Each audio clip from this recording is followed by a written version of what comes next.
సాక్షాత్తు శాసనసభ్యుడిగా ఉన్నటువంటి వ్యక్తిని నేరుగా కందుకూరులో నిలువరించారు. నేను నిన్న వేరే కార్యక్రమం నుండి గుంటూరు వెళ్ళి తిరిగి వస్తుంటే టంగుటూరు జాతీయ రహదారి మీద సిఐలు ఎస్ఐలు అందరూ ముట్టడించి ఆ టోల్ గేట్ వేయించి ఆ టోల్ గేట్లో వాహనాలు కదలకుండా నిలువరించి అదేమంటే కాసేపు నోటీస్ అంటారు, కాసేపు ప్రివెంటివ్ అరెస్ట్ అంటారు. వాళ్ళకే దాంట్లో పోలీసులకే స్పష్టత లేనటువంటి పరిస్థితి. మేము అడిగేది ఈరోజు రామాయపట్నం పోర్టుకు సంబంధించి రామాయపట్నం పోర్టుకు వెళ్ళడానికి మేము అనుమతి అడిగాం. అనుమతి పోర్టులో ఉన్నటువంటి ఈ గారు 10 మంది 5 మంది రైతులు 5 మంది ప్రజాప్రతినిధులు మీరు రండి అని చెప్పిన మీదటే మేము ఇక్కడికి రావడం జరిగింది. ఇంతలో మరి శాసనసభ్యుడు వాళ్ళ గుట్టు రట్టవుతుంది అనుకున్నాడో లేదనుకుంటే కూటమి పాలకులు జగన్మోహన్ రెడ్డి గారు చేసినటువంటి అభివృద్ధి ఏదైతే ఉందో అది ప్రజలు తెలుసుకుంటారు అనుకున్నారో పోలీసుల్ని పురమాయించి మమ్మల్ని నిలువరించి అసలు పోర్టు దరిదాపులు కూడా పోకుండా పోర్టు ఎంట్రన్స్లోనే మమ్మల్ని అందరినీ నిలిపివేయడం జరిగింది. అంటే అభివృద్ధి అనేటువంటిది పోలీసులో కూటమికి సంబంధించినటువంటి వాళ్ళు ఈ రోజునటువంటి తెలుగుదేశం పార్టీ శాసనసభ్యుడో వీళ్ళు ఆపితే ఆగేది కాదు. అరచేతిని అడ్డుపెట్టి అరుణోదయాన్ని ఆపలేరు, సూర్యోదయాన్ని ఆపలేరు, అది గుర్తుంచుకోండి. కాకపోతే ఈరోజు మనం వెళ్ళి చూసి ఉంటే జగన్మోహన్ రెడ్డి గారి హయాంలో ఈ రాష్ట్రంలో ఎంత మేర అభివృద్ధి జరిగిందనేటువంటి దాని మీద ఒక స్పష్టత ఉండేది. దానిలో భాగంగానే ఈరోజు రామాయపట్నం పోర్టుకు సంబంధించి రామాయపట్నం పోర్ట్ అనేటువంటిది నేను జిల్లా పరిషత్ చైర్మన్గా పనిచేసినప్పటి నుంచి ఆ రోజు కందుకూరు నెల్లూరు జిల్లాలో లేదు, ఒంగోలు జిల్లాలో ఉంది, కావలి నెల్లూరు జిల్లాలో ఉంది. ఒంగోలు నెల్లూరు జిల్లా వాసుల కోరిక ఈ కందుకూరు కావలి కనకపట్నం కావాలి అంటే రామాయపట్నం రావాలి అనేటువంటి ఒక నినాదంతో దీనికి పాదయాత్ర చేసినటువంటి సందర్భాలు ఉన్నాయి ఎంతోమంది నాయకులు. కానీ ఎవరు పట్టించుకున్నటువంటి పాపాన పోలేదు. తెలుగుదేశం పార్టీ నాయకులకు ఆ రోజు పెద్దలు వైవి సుబ్బారెడ్డి గారి దగ్గర నుంచి రాజమోహన్ రెడ్డి గారి దగ్గర నుంచి అందరు కలిసి పాదయాత్ర చేస్తే చెవిటి వాడి ముందు శంఖం ఊదినట్టుగా ఉన్నది తప్ప ఏదీ పట్టించుకున్నటువంటి దాఖలాలు లేవు. అటువంటి పరిస్థితుల్లో దాదాపుగా మొదటి ఫేజ్లోనే 4,924 కోట్ల రూపాయలతో జగన్మోహన్ రెడ్డి గారు మొదటి ఫేజ్కి దీనికి సంబంధించి ఒకటి తేవాలి అని చెప్పి జగన్మోహన్ రెడ్డి గారు అధికారంలోకి వచ్చిన తర్వాత 2020 ఫిబ్రవరి 4వ తేదీ పరిపాలన ఆమోద ఉత్తర్వులు ఇవ్వడం జరిగింది. అడ్మినిస్ట్రేటివ్ శాంక్షన్ మొట్టమొదటిగా జగన్మోహన్ రెడ్డి గారు అధికారంలోకి వచ్చిన వెంటనే ఫిబ్రవరి 2024వ తేదీన దీనికి సంబంధించి సుమారు 4,924 కోట్లతో ఈ ఫేజ్ 1 కింద రామాయపట్నం పోర్టుకు సంబంధించి నిర్మాణానికి మొట్టమొదటిగా ఉత్తర్వులు విడుదల చేయడం జరిగింది. దానికి సంబంధించి 34.04 metric tons million tons per annum 34 million tons per annum కెపాసిటీతో 10,000 మంది స్థానికులుగా ఉండేటువంటి వ్యక్తులకి ఉద్యోగ ఉపాధి అవకాశాలు కల్పించాలని చెప్పి 4,924 కోట్లపై ప్రారంభించి దానికి సంబంధించినటువంటి భూమి ఏదైతే అవసరం ఉందో పోర్టుకు సంబంధించి 654 ఎకరాలు పోర్టుకు సంబంధించినటువంటి భూమి కావాలని అడిగారు. రోడ్లకైతేమి రైల్వే లైన్లకైతేమి దాదాపుగా 197 ఎకరాలు కావాలి అంటే 796 ఎకరాలు జగన్మోహన్ రెడ్డి గారు ముఖ్యమంత్రిగా ఉన్న సమయంలోనే దానికి సంబంధించినటువంటి భూసేకరణ ప్రక్రియను పూర్తి చేశారు. ఈరోజు పాపం జగన్మోహన్ రెడ్డి గారు చేసిన పనులను రకరకాలుగా మాట్లాడుతున్నారు. నేను ఛాలెంజ్ విసురుతున్నా ఈరోజు రామాయపట్నం పోర్టు ముందు నిలబడి జగన్మోహన్ రెడ్డి గారు ముఖ్యమంత్రిగా ఉన్న సమయంలోనే దాదాపుగా ఫిజికల్ ప్రోగ్రెస్ అంటే 51% పనులు పూర్తి చేశారు. జగన్మోహన్ రెడ్డి గారు చంద్రబాబు నాయుడు లాంటి శంకుస్థాపన చేసి వెళ్ళేటువంటి ముఖ్యమంత్రి కాదు. 2020లో దానికి సంబంధించినటువంటి పరిపాలన ఆమోద ఉత్తర్వులు ఇస్తే దానికి కావాల్సినటువంటి అన్ని మొత్తం సమకూర్చుకోవడానికి 2022 ఫిబ్రవరిలో ఎన్విరాన్మెంటల్ క్లియరెన్స్ వస్తే దానికి ముందే దాదాపుగా ఫైనాన్షియల్ క్లోజర్ అంటే దాన్ని కట్టాలంటే డబ్బు కావాలి కాబట్టి 985 కోట్లు రాష్ట్ర ప్రభుత్వం తరఫున జగన్మోహన్ రెడ్డి గారు ఇచ్చారు. 3,938 కోట్లు పవర్ ఫైనాన్స్ కార్పొరేషన్ ఏదైతే ఉందో వాళ్ళు దానికి సంబంధించినటువంటి దాంట్లో ఫైనాన్స్ క్లోజర్కి వచ్చారు. కాబట్టి మొత్తం డబ్బు సిద్ధం చేసి భూమి సిద్ధం చేసి దానికి ఉత్తర్వులు ఇచ్చి అవసరమైనటువంటి ఎన్విరాన్మెంటల్ క్లియరెన్స్ తీసుకుని ఇవన్నీ పూర్తయిన వెంటనే జగన్మోహన్ రెడ్డి గారు జూన్ 2022 నేను మంత్రిగా ఉన్న రోజు ఆయన ముఖ్యమంత్రిగా వచ్చి శంకుస్థాపన అంటే ఏదో మొక్కుబడిగా నేను శంకుస్థాపన చేశాను అనేది కాకుండా శంకుస్థాపన చేసినటువంటి రోజే బ్రేక్ వాటర్స్కి సంబంధించినటువంటి లారీలు ఆ పనిని ప్రారంభించి రికార్డ్ టైంలో పూర్తి చేశాయి. జగన్మోహన్ రెడ్డి గారు ముఖ్యమంత్రిగా ఉన్నప్పుడే ఒక బెర్త్ను పూర్తి చేశారు. దానికి మరలా ఎన్విరాన్మెంటల్ క్లియరెన్స్ కస్టమ్స్ క్లియరెన్స్ రావాల్సి ఉన్నది. ఆ కస్టమ్స్ క్లియరెన్స్ ఆలస్యమైంది.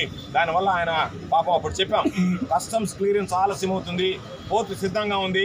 ఈరోజు ఒక బెర్త్ పూర్తయింది, దానికి సంబంధించి 4 బెర్తులు ఒక బెర్త్ పూర్తయింది కాబట్టి మనం ఆపరేట్ చేయొచ్చు అన్న 4 బెర్తులు పూర్తయిన తర్వాత చేద్దామని చెప్పాడు తప్ప చంద్రబాబు నాయుడు లాగా ఈరోజు అర్ధాంతరంగా ఏమి కానటువంటివి ఉన్నటువంటివి లేనటువంటివి మాట్లాడతా పూర్తి కాకుండానే ప్రారంభోత్సవాలు చేసేటువంటి ఆ సాంప్రదాయం సంస్కృతి జగన్మోహన్ రెడ్డి గారి దగ్గర లేదు కాబట్టి ఈరోజు దానికి సంబంధించి జగన్మోహన్ రెడ్డి గారు ముందుకు వెళ్ళలేదు.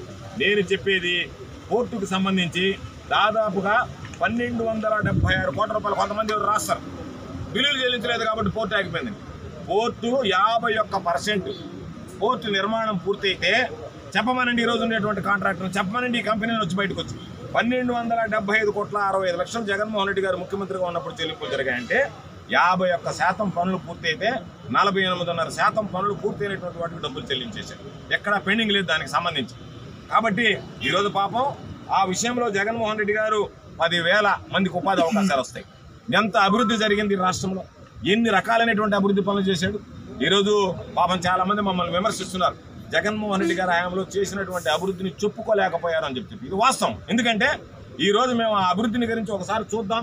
ఎందుకు పనులు ఆగిపోయాయంటే నేను ఛాలెంజ్ విసురుతున్న కూటమి పాలనకి తెలుగుదేశం. మేమున్నప్పుడు జగన్మోహన్ రెడ్డి గారి ముఖ్యమంత్రిగా వైఎస్ఆర్ కాంగ్రెస్ పార్టీ ప్రభుత్వంలో 51% పనులు చేస్తే మేము చేసినటువంటి పనుల్లో కనీసం 10% మీరు ఈ 15 నెలల్లో పూర్తి చేశారా? ఎందుకు చేయలేకపోయారు?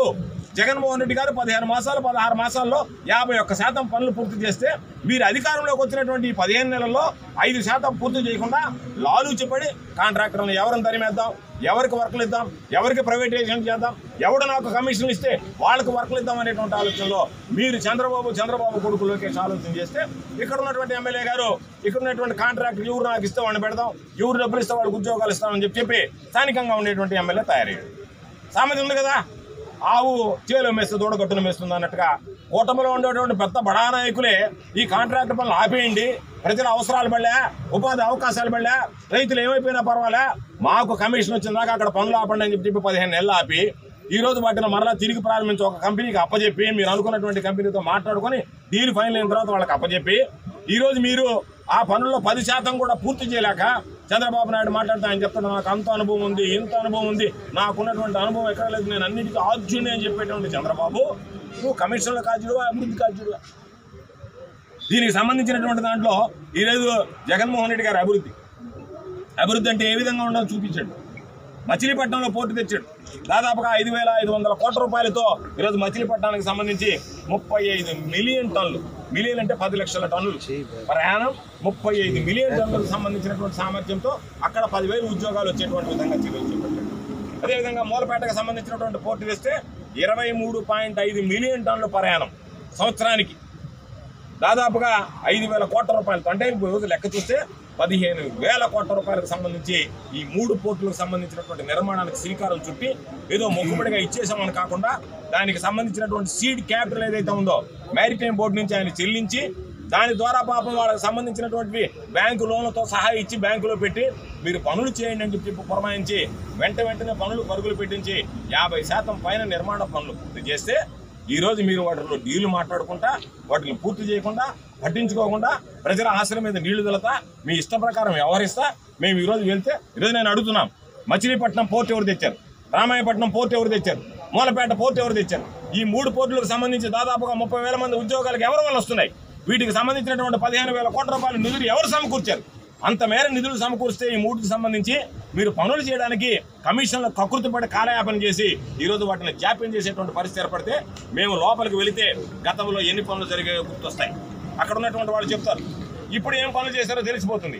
మీ భాగవతం బయటపడుతుంది కాబట్టి, మీ అసమర్థత ప్రజలు తెలుసుకుంటారు కాబట్టి, జగన్మోహన్ రెడ్డి గారు చేసినటువంటి అభివృద్ధి ప్రజలకు తెలుస్తుంది కాబట్టి, ఆ జగన్మోహన్ రెడ్డి గారు చేసినటువంటి అభివృద్ధి ప్రజలకు తెలియకూడదు కాబట్టి మమ్మల్ని బలవంతంగా మేమేదో ఉగ్రవాదుల్లాగా ఏదో ఎక్కడో తప్పులు చేసినటువంటి వాళ్ళలాగా మా చుట్టూ, బహుశా నేను మంత్రిగా వచ్చినప్పుడు కూడా ఈ రోజు వచ్చినటువంటి దాంట్లో 10% కూడా నాకు సెక్యూరిటీ లేదు. దాదాపుగా 10 కార్లు వచ్చాయి నా చుట్టూ, పక్కన ఈ పక్కన ముందు వెనక, ఎక్కడ పట్టినా పోలీసే, ఇక్కడ పట్టినా పోలీసే.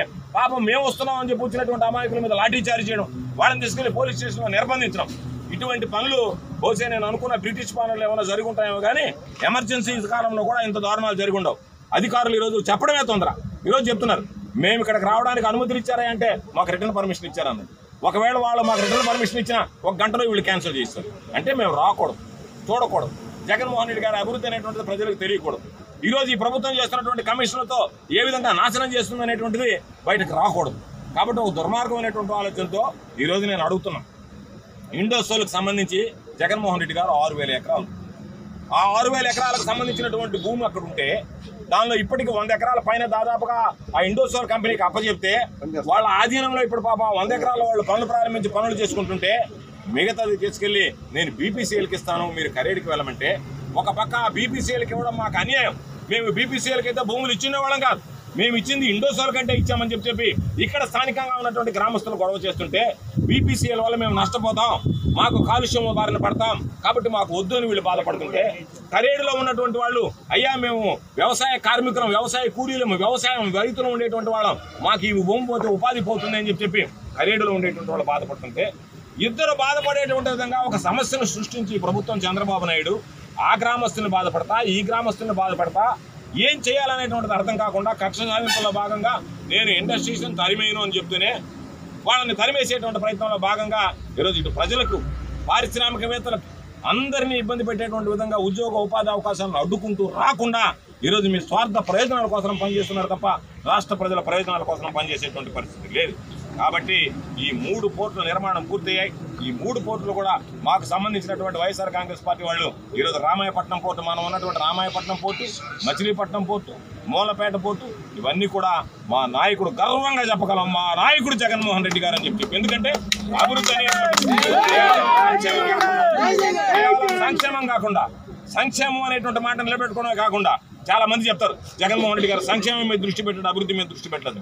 ఇది అభివృద్ధి కాదా? ఇటువంటి అభివృద్ధి పనులు ఎన్ని చేశారు? ఈరోజు జగన్మోహన్ రెడ్డి గారు చేసినటువంటి అభివృద్ధిని, ఆ అభివృద్ధిని మీరు అమ్ముకుంటారా? కాసులకు కకృతి పడతారా? ఒక పక్క చూస్తే ఈ పోర్టులు అమ్ముకుని 3 పోర్టులకు సంబంధించినటువంటి దాంట్లో 15,000 కోట్లతో 30,000 మందికి ఉద్యోగాలకు అవకాశం ఇస్తే ఆ 30 దానికి సంబంధించినటువంటి దాంట్లో వాటిని అమ్ముకున్నారు.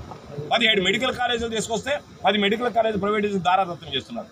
మీరు చూడండి, ఈరోజు చివరకు చూస్తే గ్రామాలకు వెళ్తే పాపం ఆయన పవన్ కళ్యాణ్ గారు చెప్తున్నప్పుడు ఎక్కడా ఎప్పుడు లేనటువంటి అభివృద్ధి నా హయాంలో జరిగింది.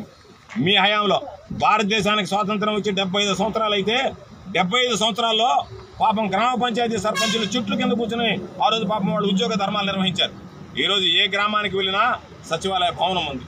రైతుల పాపం రచ్చ మీద కూర్చొని మాట్లాడకుండా రైతుల యొక్క కార్యాలయం ఈ భారతదేశ చరిత్రలోనే. దానిని రైతు భరోసా కేంద్రాలు తీసుకొచ్చినటువంటి ఘనత జగన్మోహన్ రెడ్డి గారు.